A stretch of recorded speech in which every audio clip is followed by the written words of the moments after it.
देखो जिन बच्चों ने सब कुछ कर लिया है उसके लिए कोई स्ट्रेटजी नहीं है, उसके लिए एक सिंगल स्ट्रेटजी है कि जितना हो सके प्रीवियस ईयर से अपने आप को रिपीट करवाए। और जो बच्चे 200 के अप्रॉक्सीमेट टारगेट ले रहे हैं उसके लिए स्ट्रेटजी है कि क्वेश्चंस, नंबर ऑफ क्वेश्चंस कैसे बढ़ाओगे आप नंबर ऑफ क्वेश्चंस कैसे, आपको नंबर ऑफ क्वेश्चंस बढ़ाने के लिए चैप्टर का डेफिनेशन कंसेप्चुअली आप बहुत स्ट्रांग होना चाहिए, ठीक है। और प्रीवियस ईयर जितना ज्यादा बनाओगे, क्योंकि almost paper surrounding previous year move करता, आप प्रीवियस ईयर को जितना, अब देखो बहुत ज्यादा पीछे हम नहीं जा सकते हैं, हम 44 ईयर का प्रीवियस ईयर अब एंड मोमेंट में तो नहीं कर सकते हैं, तो चलो जी पिछले 5 साल का कर लेते हैं, ये पॉसिबल है। इट्स बेटर कि हम 10 साल का करें, 5 साल को 2 बार कर लें। तो 5 साल जाते जाते, चूंकि एक तो आप लोगों के लिए फॉर्चुनेटली एक फायदा होगा कि लास्ट 2 ईयर से मल्टीपल नंबर ऑफ पेपर्स हुआ है बहुत सारे। पहले के टाइम में क्या था, हम लोग प्रेडिक्ट कर देते थे इस सेक्शन से ये आएगा, इस सेक्शन से ये आएगा, इसे, ये सारा भ्रम तोड़ दिया जब 4-4 8-8 पेपर होने लग गए। अब प्रेडिक्शन थोड़ा टफ हो गया, मे भी इस बार फिर से प्रेडिक्शन चलेगा क्योंकि अब 2 ही पेपर है, लेकिन हम 8 4 जा 32 पेपर का प्रेडिक्शन, कोई भाई इतना बड़ा कोई नहीं होता स्कॉलर के 32 पेपर में किसमें क्या आता है जाकर के आपको प्रेडिक्ट करके दे दे। हम साइकोलॉजी की बात कर सकते हैं कि हाँ इस सेक्शन से बेस्ट होगा, साइकोलॉजी कभी चेंज नहीं होता। आप उठा के देख लो 5 साल 3 साल के पेपर, आपको लगेगा कि पेपर तो आप खुद प्रेडिक्ट कर सकते हो। आपका डेफिनेशन अच्छा होना चाहिए, बेसिक्स बहुत ज्यादा स्ट्रांग होना चाहिए, इक्वेशंस पता होना चाहिए। बट ऑलवेज मैथमेटिक्स में इक्वेशन से क्वेश्चन नहीं बनता है। और खास करके अगर हम कोऑर्डिनेट ज्योमेट्री की बात करें तो कोऑर्डिनेट ज्योमेट्री जो सॉल्विंग के चक्रव्यूह में फंसा वो अगला 3 क्वेश्चन को लेकर के डूब जाएगा, राइट। तो हमें इससे बचना चाहिए, कोशिश करना चाहिए कि एलिमिनेशन ज्यादा से ज्यादा यूज करें। नहीं होगा तो हम इक्वेशन से करेंगे। कोई भी क्वेश्चन बहुत ज्यादा टाइम लग रहा है तो मान के चलो कि बहुत ज्यादा समझदारी को उस क्वेश्चन को इमीडिएट स्टॉप करो। कभी भी पेपर में बहुत ज्यादा पसंदीदा क्वेश्चन हो तो भी 4 मिनट से ज्यादा एक क्वेश्चन को नहीं देना चाहिए, आप लीव कर दो, क्योंकि उससे आगे जा रहे हो तो आगे का 3-4 क्वेश्चन को आप खराब कर रहे हो। 4 मिनट बहुत होता है यार, बनना है तो बन गया, नहीं बनना छोड़ के जाओ ना। हम मैथमेटिक्स की बात करें तो ऑन एवरेज में लास्ट ईयर हम जो एनालाइज किए थे इन बिटवीन 14 to 16 में 99 परसेंटाइल पे आ गया था। एरर फ्री होना चाहिए। आप ऑन एवरेज दिमाग में लेकर चलो कि हमें 15-16 क्वेश्चन अगर हमने कर लिया तो हम 16 में तो 99 परसेंटाइल आपको मिल जाएगा। टॉपिक वाइज टारगेट करो, क्या हम अच्छा से कर सकते हैं, क्या हम पेपर में जल्दी जाके कर सकते हैं, उसके अकॉर्डिंग स्ट्रेटजी बनाओ। 20 दिन का टाइम बचा हुआ है, तीनों सब्जेक्ट है, मैथमेटिक्स को मैथमेटिक्स का शेयर दे दो, 1/3 दे दो, ज्यादा मत दो। तीनों सब्जेक्ट को करना है तो मैथमेटिक्स, आप केमिस्ट्री का अलग टेस्ट है, फिजिक्स का अलग टेस्ट है, मैथमेटिक्स का अलग टेस्ट है ना। सबको एक तो नहीं कर सकते, है ना। तो आप क्या करो, जैसे मैथमेटिक्स का शेयर है, अब उसमें डिसाइड करो कि हमें कहाँ, हमारा स्ट्रेंथ क्या, हमारा वीकनेस क्या है। कोई जरूरी नहीं, देखो हम 100% कोर्स क्यों करते हैं कि समटाइम्स बहुत इजी क्वेश्चन बहुत टफ टॉपिक से आ जाता है, और जो बहुत फेवरेट टॉपिक होता है उससे भी ऐसा क्वेश्चन दे देता है जो नहीं बनता है। ये हम नहीं पता है कि वहां जाकर क्या होना, बट एक प्रेडिक्शन, एक दिमाग में एक साइकोलॉजी लेकर के मूव करते हैं, तो इसीलिए हम सारा चीज करते हैं। बट फोकस करेंगे तो मेरे को लगता है आप लोग क्या करोगे, सबसे पहला फोकस करोगे कोऑर्डिनेट कैलकुलस बहुत अच्छा होना चाहिए, वेक्टर थ्योरी अच्छा होना चाहिए। क्यों होना चाहिए, वेक्टर थ्योरी सबसे कम टाइम में करते हैं, मोस्ट प्रेडिक्टेबल पेपर होता है, 2-3 क्वेश्चन तो आना ही आना है, समटाइम ज्यादा भी आएगा। कैलकुलस की बात करोगे, अगर नॉर्मल कैलकुलस आपने पढ़ा होगा ग्राफिकल मेथड से, तो अगर 8 to 9 क्वेश्चन पूछता है तो 7 क्वेश्चन तक आप बना सकते हो, उसमें गलती की संभावना कम है। समटाइम्स इंडेफिनिट फंसाता है, बाकी मुझे नहीं लगता कोई टॉपिक फंसाता। कोऑर्डिनेट की बात करोगे, आप लोगों को पता है कि एक question in centre, ortho centre, circum centre से मिक्स करके किसी न किसी तरीके से पूछना है। एक क्वेश्चन लाइंस पहले नहीं पूछता, बट फैमिली को यूज करके समटाइम्स लाइन भी पूछता है। अब लाइन पूछेगा तो कोऑर्डिनेट सिस्टम को छोड़ेगा, अगर कोऑर्डिनेट सिस्टम भी पूछ रहा है, लाइंस भी पूछ रहा है, तो कोनिक में कहीं ना कहीं काटेगा, क्योंकि सर्कल के हिस्से में 2 क्वेश्चन है। अब कोनिक इतना बड़ा तो 2 क्वेश्चन तो शर्म के मारे उनको देना ही पड़ेगा भाई। भाई ईमान भी कोई चीज होता है, इतना इतना पढ़वा रहे हो, कुछ तो दो हमें। तो शेयर बनता 5 का, चूंकि मल्टीपल पेपर में उसको कट करा करके 3-4 पर लाए थे, बट ओवरऑल में शेयर बनता 5 का इसका। अब पहले के टाइम में जाओगे तो 5 क्वेश्चन का शेयर है ऑन एवरेज में। आपका 4 क्वेश्चन यहाँ से बन जाए, 6 to 7 क्वेश्चन बन जाए, बाकी इजी टॉपिक है, बहुत ज्यादा इजी टॉपिक है, जहां से 15-16 को आप पहला टारगेट है कि आप 99 परसेंटाइल को टच करो। आप वही क्वेश्चन टच करो जो क्वेश्चन आपको आता है। जो अच्छा, कई बार क्या होता है आते हुए भी हम गलत करते हैं, इसके लिए हम क्या करते हैं, पेपर्स पहले ज्यादा नहीं, 4 से 5 आप सैंपल पेपर कहीं का भी बना लो। प्रीवियस ईयर थोड़े से प्रेडिक्टेबल ज्यादा होता है, उससे बचो, सबसे लास्ट में करो, खुश करने के लिए, यार हमें तो आता है। प्रीवियस ईयर खुद को खुश करने वाली बात है, क्योंकि सारा प्रीवियस ईयर पे ही सब कहीं पे भी क्लासेस ले तो class based on previous year चलता है। मानते हो कि नहीं मानते हो? तो लास्ट में मान लो 4-5 दिन पहले पेपर स्टॉप कर देना चाहिए, नहीं करना चाहिए उसके बाद paper, and take it as a normal paper. आप रिवीजन नॉर्मल लेते चलो, paper on the merit of paper आप पेपर दो। 60% में आपका approximately, sometime 65%, sometime 62%, sometime 60, sometime 58%, 99% आते। चलो जी 50% की बात कर लेते हैं।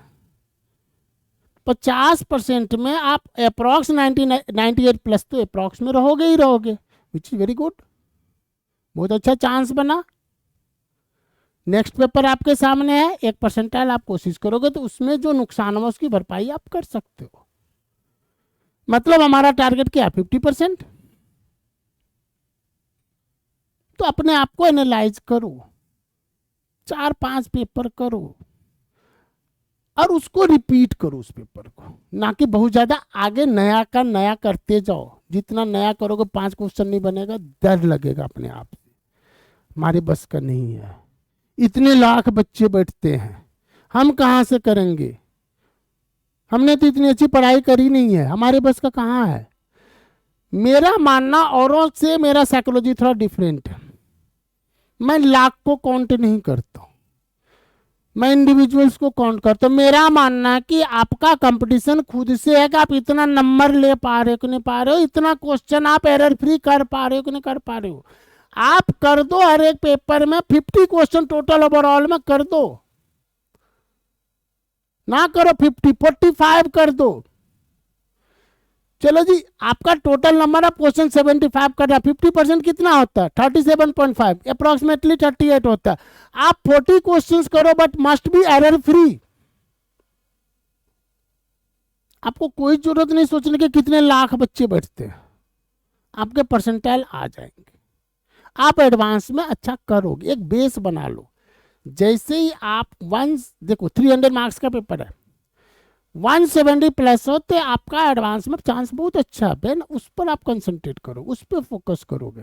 पहला टारगेट है वहां पहुंचो। कितने क्वेश्चंस में बन रहे हैं, अप्रॉक्स आपका 43 क्वेश्चंस में बन रहा है। मैं कह रहा हूँ 40-42 के अप्रॉक्स में क्वेश्चन करो, बहुत आसान है जी। 14 आई थिंक सबसे आसान है केमिस्ट्री में 14 क्वेश्चन निकालना।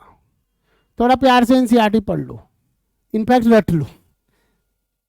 मैंने देखा था इस साल का भी कोई टॉपर था, लिखा था कि each and every word of NCERT को आप मगअप कर लो। देखो आसान है कहना, करना उतना आसान नहीं है, क्योंकि क्या हम सिर्फ एनसीईआरटी लाइन बाय लाइन रट करके क्वेश्चन निकाल लेंगे, नहीं, वो भी नहीं होता है। तो क्या करो, एनसीईआरटी अभी से 15 दिन अगर आप 2-2 घंटा पढ़ लेते हो,